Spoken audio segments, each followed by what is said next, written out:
Je m'appelle Cyril Anoukoum. Je viens de la préfecture de la Kéran, à Kanté, donc, dont le chef-lieu est à Kanté. Je suis responsable d'une ferme agroécologique qu'on appelle ferme agroécologique Wallo-Kéran. Wallo-Kéran veut dire va paisiblement Kéran. Et donc je me suis installé dans un canton qu'on appelle Akmonté. Je suis responsable également d'une association communautaire. Le nom de l'association, c'est Action solidaire et communautaire pour un développement durable. Donc nous intervenons beaucoup dans l'agriculture, beaucoup plus dans l'agroécologie, où moi-même j'ai suivi un cursus en agroécologie. Je suis également membre fondateur du réseau RENAX, qui est le réseau des acteurs agroécologiques du Togo, dont je suis actuellement le premier commissaire aux comptes. Dans ma préfecture, les gens ont pris quand même conscience qu'il faut faire le reboisement. Et on en fait tout le temps. Mais à vrai dire, le grand problème, c'est comment protéger les plants. Généralement, je peux même donner un chiffre qui n'est pas aléatoire quand même, qui serait quand même un chiffre vérifiable. Après le reboisement, lorsqu'on vient pour le contrôle, pratiquement plus de 80% des plants sont détruits, soit par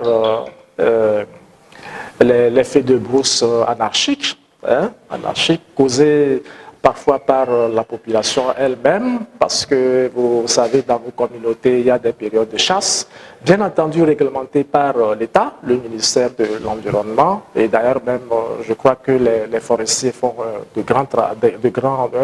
grands efforts, mais voilà, pour des raisons de chasse non pas bien respectées, donc on met du feu.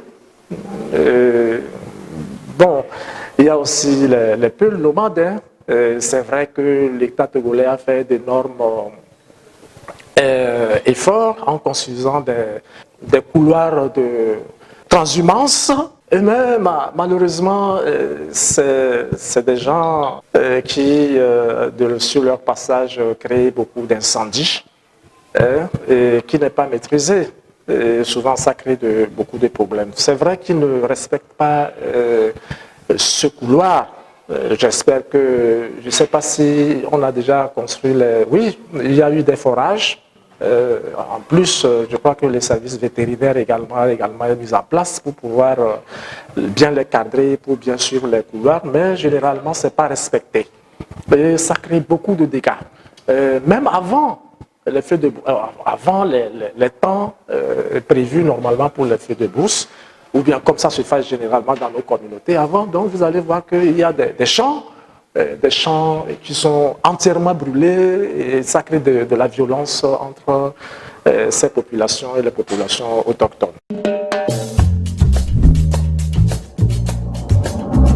Franchement, c'est dommage. Regardez par exemple que ma ferme est pratiquement, si je peux bien le situer, à moins d'une vingtaine de kilomètres de la nouvelle délimitation de la faune.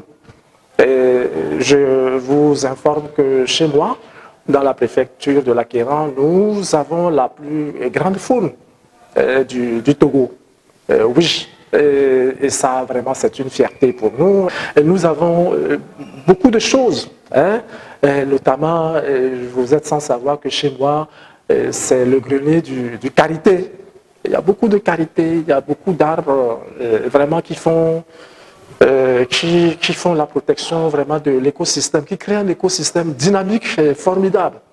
Voilà. Mais malheureusement, les populations, faute de moyens, vous savez, nous sommes pauvres, excusez-moi de le dire, mais c'est une réalité. Et donc, la seule activité vraiment rentable, c'est la coupe de ces bois-là et la fabrication du charbon. Et je vous fais savoir que mon village, qui s'appelle Pessidé, vous pouvez même vérifier, est un village vraiment spécialisé désormais dans la fabrication du charbon, de bois.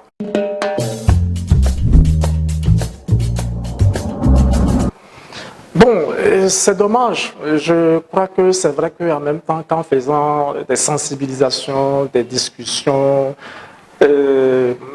avec la population pour leur faire comprendre vraiment le bien fondé de l'existence de cette faune et des arbres, que en même temps, ce n'est pas accompagné d'un certain nombre de mesures alternatives. Hein? Malheureusement, c'est ça le problème. Vous avez affaire à des populations pauvres, ils n'ont que ça comme, comme source de revenus, entre griffes, si on peut le dire ainsi.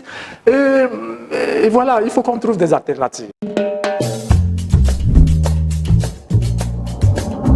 Vraiment, la GVE fait un travail énorme par rapport au foyer amélioré, qui économise un peu, comme on dit ça, la consommation du charbon. Mais je crois qu'il est important d'interpeller l'État. Pour voir vraiment si on peut beaucoup travailler sur ce sujet, hein, pour voir comment réduire du moins la coupe des bois pour la fabrication de ces charbons de bois.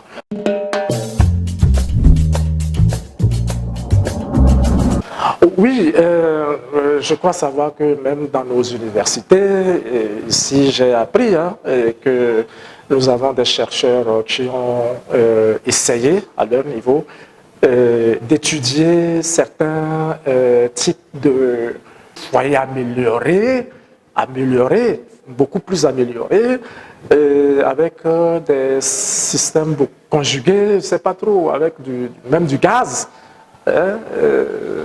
Voilà. Je crois que si on fouille beaucoup dans les études de ce qu'on peut appeler les énergies renouvelables, on peut trouver beaucoup de solutions. De solutions, même nos artisans, les forgerons, créent des trucs je sais pas, de foyers améliorés, de systèmes beaucoup plus améliorés. Et pour dire aussi que l'État peut, par exemple, essayer de beaucoup plus subventionner le gaz, parce que nous savons que tous ces stocks de charbon fabriqués chez moi, ça vient en ville, et ça vient à Lomé principalement, et puis dans les villes. Hein? Vous voyez.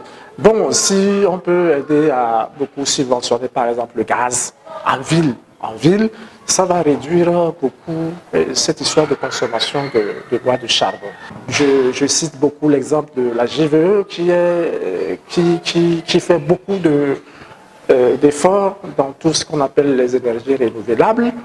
Je crois que, franchement, on peut beaucoup étudier ça, disons, cet aspect-là, l'étudier avec les universitaires et qui sont là, et qui quand même font des choses avec nos artisans, qui sont là, et qui font plein de choses, et puis, quoi encore, je ne sais pas. Mais je crois que la situation vraiment nous interpelle. Nous, l'État, la société civile, même au niveau de nos collectivités.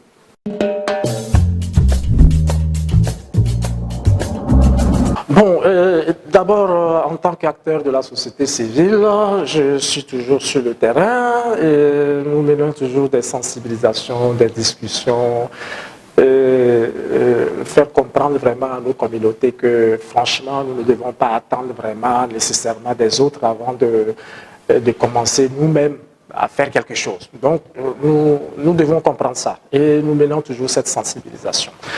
Je suis content également que nous avons des ONG sœurs, des collègues qui viennent jusque dans nos communautés rurales pour nous aider, du moins à nous apporter du moins des appuis consistants Je vais parler de ces foyers améliorés, je vais parler de ces programmes et projets initiés en partenariat avec nos partenaires du Nord ou du Sud.